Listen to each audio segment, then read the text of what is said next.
नमस्कार दोस्तों, जैसा कि आप सब जानते हैं, राम मंदिर निर्माण शुरू हो चुका है, जिसके लिए पहले सभी भारतवासियों को शुभकामनाएं और बहुत बहुत बधाई। आपके एक वोट ने कितना बड़ा ऐतिहासिक काम किया है। और जैसे ही मंदिर कार्य स्टार्ट हुआ, वैसे ही ये लोग आ गए भौंकने। अब लगे भौंकने कि हिंदू राष्ट्र बनने जा रहा है, हिंदू राष्ट्र बनने जा रहा है। भाई लोग, हिंदू राष्ट्र बनने नहीं जा रहा है, हिंदू राष्ट्र है। हिंदू राष्ट्र है इसलिए ये सेकुलर मुल्क है आज तक, इसलिए आज तक प्रजातंत्र है। हिंदू राष्ट्र ना होता तो ना आज प्रजातंत्र ही होता और ना ही सेकुलर होता। और ये जो झूठे सेकुलरवादी बैठे हैं सेकुलरिज्म का लबादा ओढ़ के, ये भी दुनिया में ना होते, ये भी इस दुनिया में ना होते अगर ये हिंदू राष्ट्र ना होता।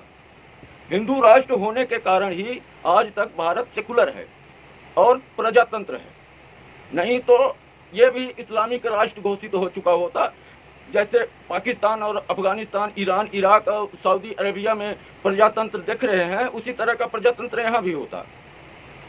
वो ऊपर वाले का धन्यवाद है कि यहाँ पे हिंदू बहुसंख्यक है और हिंदू राष्ट्र है, इसी कारण ये आज तक सेकुलर बना हुआ है। आप लोगों को ये सब बताने में शर्म ना आती होगी। रही बात धमकी देने की, तो ये धमकी आप किसको दे रहे हैं मुझे समझ में नहीं आ रहा। किसको धमकी दे रहे हैं मुझे नहीं समझ में आ रहा कि वो कौन सा ऐसा मूर्ख व्यक्ति होगा जो ये ना जानता होगा कि जब आपके हाथ में सत्ता आएगी तो आप क्या करोगे।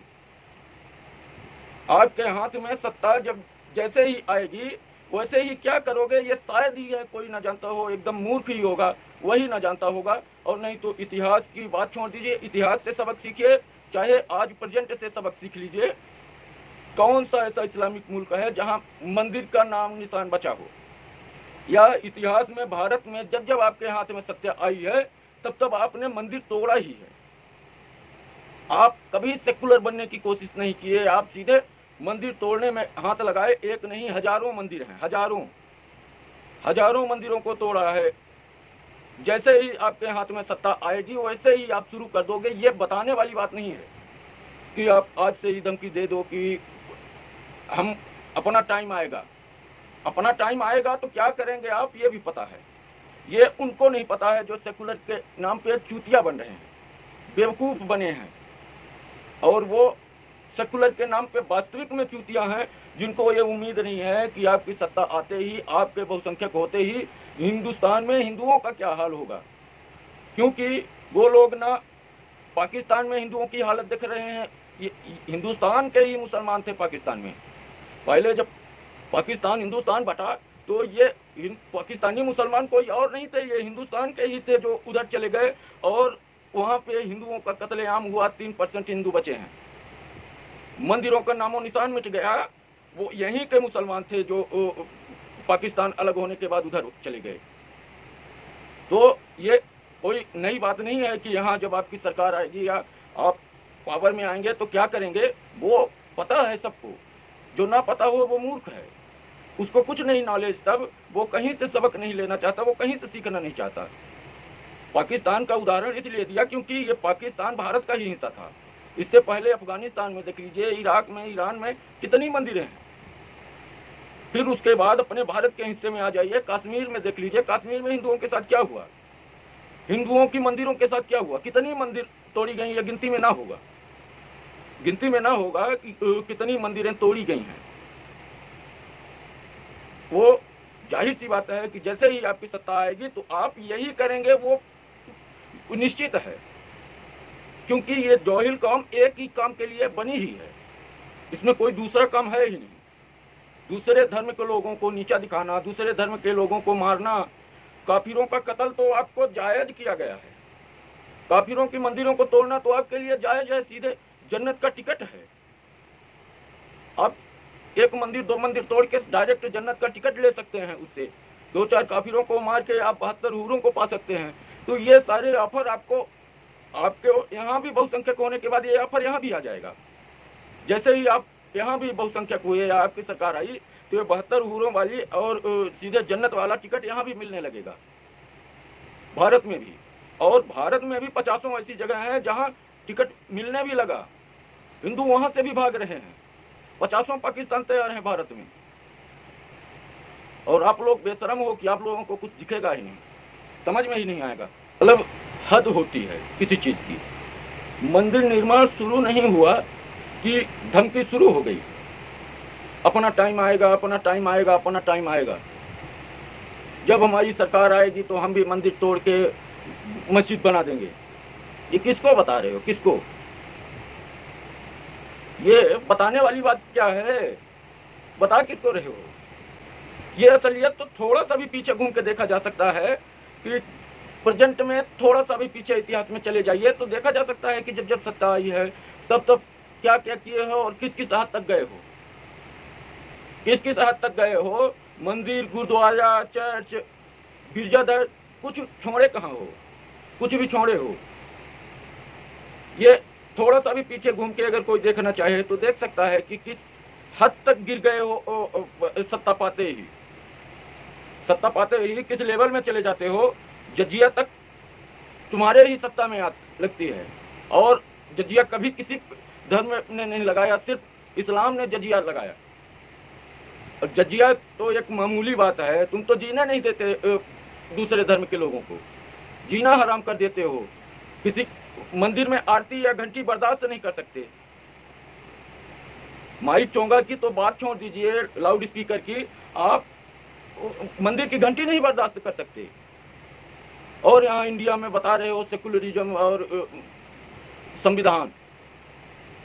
जिस दिन तुम्हारी सत्ता आएगी तो तुम क्या करोगे, ये इतिहास से देखा जा सकता है। और अगर इतिहास से कोई नहीं देखना चाहता तो थोड़ा सा भी पीछे जाके पड़ोस में जाके देख ले, भारत के अड़ोसी पड़ोसी मुल्कों में जाके, किसी भी मुल्क में जाके देख ले क्या हाल है। एक मुल्क की बात नहीं, किसी भी मुल्क में चले जाइए, देख लीजिए क्या हाल है। और उससे भी बड़ी बेशर्मी की हद तो ये है कि जो ये धमकी दे रहे हैं जो लोग कि आज नहीं तो कल हम मंदिर तोड़ देंगे, प्रॉब्लम इनके माता पिता का है। ये लोग उनको बताते नहीं कि पहले क्या क्या कर चुके हैं। भैया आप ये जो धमकी दे रहे हैं, आप थोड़ा सा पीछे इतिहास में जाके देख लीजिए कि आपका सत्ता में क्या क्या हुआ है। और नहीं जा सकते पीछे, वो तुम्हारे माँ बाप या घर वाले बता देंगे कि नहीं नहीं वो तो इतिहास मनगढ़ंत है।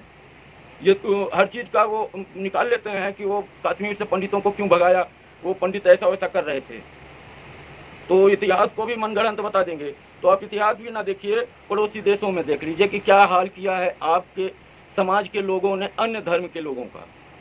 जो आप यहाँ धमकी दे रहे हैं वो आप सिर्फ पड़ोसी देशों में देख लीजिए, जहाँ आपकी सत्ता है वहाँ देख लीजिए कि क्या हाल किए हैं ये लोग। दूसरे धर्म के लोगों का मंदिर और गुरुद्वारों का क्या हाल है, आप जाके वहाँ देख लीजिए, थोड़ा सा भी देख लीजिए, आपको समझ में आ जाएगा कि क्या है हमारा मजहब और इतिहास क्या रहा है। और इतिहास क्यों नहीं बताते इनके माँ बाप, प्रॉब्लम यहाँ है।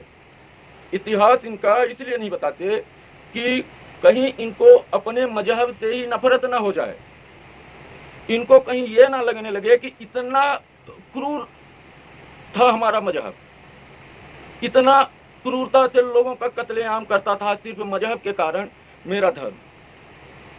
हमारे धर्म में किस तरह के लोग लुटेरे पैदा हुए, किस तरह के बलात्कारी और कातिल पैदा हुए, किस तरह मंदिर और गुरुद्वारे तोड़ने वाले पैदा हुए। मतलब इंसानियत की निचले स्तर तक गए हैं हमारे पूर्वज। ये चीज़ अगर इतिहास में जान जाएंगे ये लोग तो अपने पूर्वजों से और अपने मजहब से नफरत ना करने लगे। इसलिए इनके घर वाले इनको इनका इतिहास भी नहीं बताते, इतिहास नहीं बताते कि इन्हें भी नफरत हो जाएगी अपने मजहब से ही कि कितने निचले लेवल की घृणित कार्य ये लोग कर रहे थे।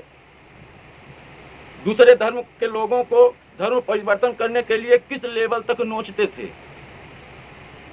छोटे छोटे बच्चों को किस लेवल तक मारते थे, माने यानी इंसानियत के हैवान भी इनके सामने शर्मा जाए। इसलिए ये बेचारे इतिहास भी नहीं बताते हैं अपने बच्चों को, और इतिहास नहीं बताते तो ये जानते ही नहीं, इनको लगता है कि सब ठीक ठाक है। और ये लोग पड़ोसी देशों में जाके देख नहीं सकते कि इनको प्रॉब्लम इजराइल से होगी। कहाँ इजराइल है, कहाँ भारत है? इनको इजराइल से प्रॉब्लम है, पर पाकिस्तानी हिंदुओं से कोई दिक्कत नहीं है, कश्मीरी हिंदुओं से कोई दिक्कत नहीं है। मतलब बेशर्मी की सारी हदें पार कर चुके हैं। दोगलापन आपकी नसों में दौड़ रहा है, आपके खून में कुछ और नहीं, सिर्फ दोगलापन दौड़ रहा है। इसलिए आपको ऐसा कुछ नहीं दिखता। जो आदमी हिंदुस्तान जैसे देश का नहीं हो सकता, वो किसी देश का या किसी का नहीं होगा मेरे हिसाब से। जो हिंदुस्तान जैसे सेकुलर देश में खुद को सुरक्षित नहीं समझ रहा या उस हिंदुस्तान को एक्सेप्ट नहीं कर पा रहा, उससे बड़ा दोगला कोई नहीं। आपको पता है हिंदुस्तान में 30 लाख मस्जिद हैं, 30 लाख मस्जिद सिर्फ हिंदुस्तान में। और 30 लाख के बाद आप इसमें किसी भी इस्लामिक मुल्क में, किसी भी अड़ोस पड़ोस कहीं भी जाके देख लीजिए, किसी भी इस्लामिक देशों में 30 मंदिर निकाल के दिखा दीजिए। 30 मंदिर किसी भी इस्लामिक देश में उदाहरण के लिए दिखा दीजिए, मान लेंगे कि आप भी सेकुलर हैं।